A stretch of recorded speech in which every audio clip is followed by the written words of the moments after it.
week has been so weird. Oh man, so done. Oh man, yesterday I was in a movie. Today I found weed. It's just I probably should explain. Yesterday me and my friends were just downtown and I saw a boom mic, and so I just go running and I find out that hurt. I'm gonna pull myself together. I found out that they were shooting a movie and they're like, you can be an extra if you want, just have to stay here for an hour. So we're like, okay, sure, we'll do that. We're supposed to act natural. We're in a movie. The bad guys. He's a bad guy. It's got the slate. This is so cool. This is so legit. And yeah, that was just fun. So then today me and my sister were out and we were eating, and then suddenly she was like, I just got a text and one of our friends found weed in the gym parking lot. So we're gonna get a Good Citizen Award today because one of our friends found weed. We're gonna save some kid's life. And he just left it because he didn't want to get caught. He was smart and didn't want to get caught with it. But my mind was like, I don't want some kid finding this weed and then, you know, smoking it. Whatever you do with weed. We gotta go get this weed, we gotta flush it, we gotta do something. So we go and we find this weed and we go into the gym and we flush it. We flush weed.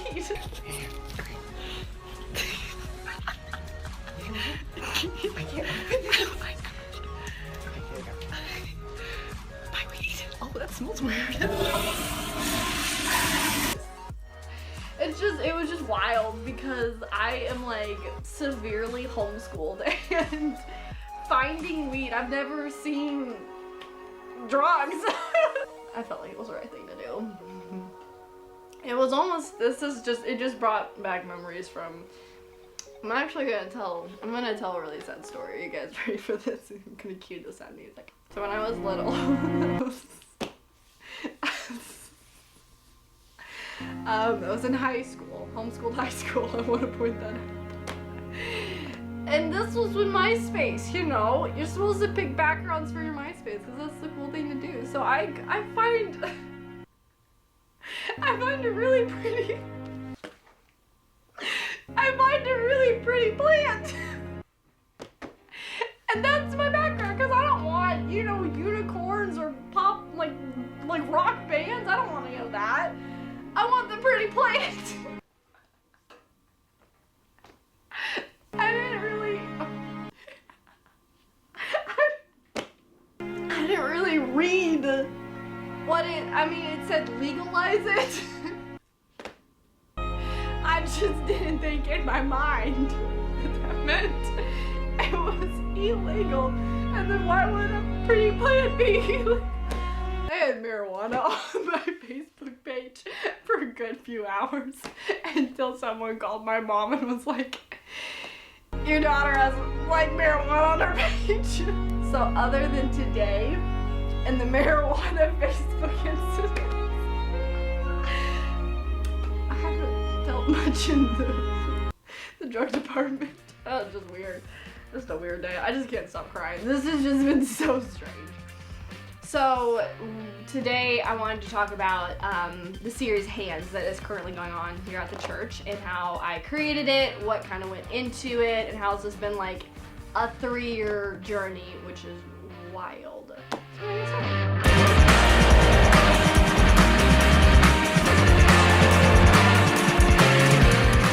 Okay, so how Hands started was actually 3 years ago, which is crazy. I had this idea of doing a video for serving and kind of like encourage people to serve, but I never filmed it.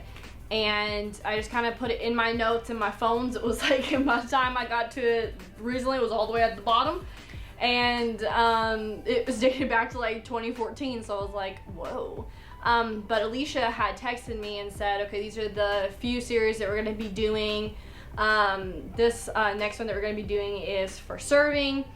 And I hadn't even like thought about Hands in forever. I just was, and that's what I called it back then, was just Hands. And so when she said that, and I was kind of reading the outline of what they wanted to talk about during the sermon, I was like, oh my gosh, I have something. And so once I went back and I read my notes on hands, I was like, this is perfect. This is actually going to fit and be perfect for this. So I texted it to her. She gave me the okay. And so then I began to film hands. So basically the premise behind this was focused solely on hands. And it was gonna be difficult if I didn't have the weirdest lens that I've ever found. It was from a camera, like a film camera, and it didn't even like attach to my actual camera. But I've heard of this technique called lens whacking. Is the act of holding a disconnected lens in front of your camera to allow light leak to hit your sensor. The basic premise of it is to hold it outside of your camera and moving it where it catches this really cool light, but you're also getting this really cool focus on it. And so I was like, I've tried it before in different things. It didn't really work out how I wanted it to, not with the lens I had. But because of the lens that I had, that I was wanting to work with, it was a macro lens, which means obviously I can get super close to it and it's going to get everything in there.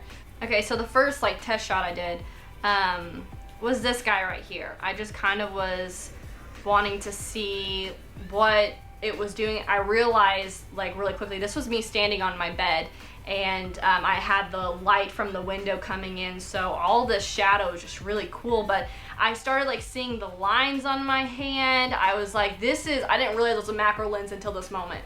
And so I was like, okay, I'm gonna have to use this lens for everything because this is just so cool. And it was very difficult to hold it.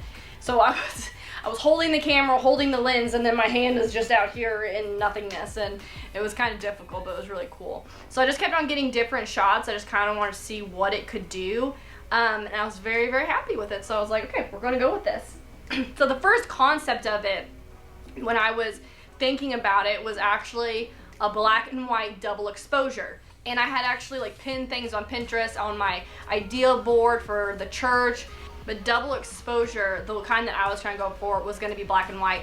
And with all these really cool leaks that was coming in, I did not want to color correct that out. And so I was like, you know what, I'm just going to jump with it. I'm going to go with it. We're going to roll with it. And the crazy thing is that I actually learned that from a tutorial on YouTube from Film Riot.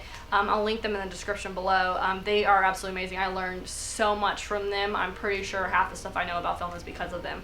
So that's actually like when my like obsession with film started to get going. So the first idea for Hans, oh my gosh.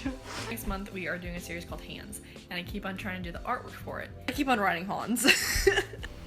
So with the font, I wanted it to kind of match hands, but not that much. I actually created the look for hands. I had two different options. I could go really, really light. At first it was looking like this, and that looked a little like, I don't know, like a horror movie. That's not gonna work. We're not gonna do that. So then I got one that was a little bit fuller, a little bit less sketchy, and that looked way better. So that was like the original sketch right there. I had it in a sketchbook, and I just had transferred it over, had to put a negative effect on it, kind of messed with the levels of the shadows and the highlights until I got what I wanted. Fonts are everything though. Like, my gosh, if you want, I'm like a freak when it comes to fonts. I've emailed or direct messaged churches and being like, what is your font? It's fabulous. And they never messaged me back. Really? Thank you. I'm trying to be a better person and you're not telling me your fonts? Okay. But my favorite fonts are Baskerville, Taken by Vultures, Bodani, 72 Small Cat, Gloss and Bloom, Dry Brush. The thing with any video that I do for the church is my goal is to not sell an idea, let them know, hey, this is what we're gonna be talking about, and then just, I'm not trying to like make it more exciting, make it more intense, make it more this or that. I'm trying to just kind of tell a story so that they ask a question to themselves. Do I serve? Do I open up my hands to somebody else and help them? I feel like, I'm gonna get a little rant right now, but I feel like so many churches nowadays are trying to get the world to buy in what they have, and that's never my goal. I don't want to look like the rest of the world. I don't want to do things that they are doing because I'm not really supposed to mimic the world. Yes, I can be inspired by them and I can say, oh, that was a really cool shot they did there, but my goal is never to be oh, I should do it this way because that'll attract way more attention, I'll get way more shares, way more likes. That's never anything, that's not something that I'm about. My goal is to just tell a story, and that's it. And that's what I've been taught. Oh, my phone just fell. And that's what I've been taught to do, and that's what I'm gonna continue to do. So yeah, this is how I filmed Hands, the kind of process I went through it, different techniques that I did with it, really cool new stuff that I got to play around with. So hope you enjoyed it. Thank you for listening to me blab about my movies and drugs. It's just been such a weird week, but thank you. So see you next time. Now walk in here.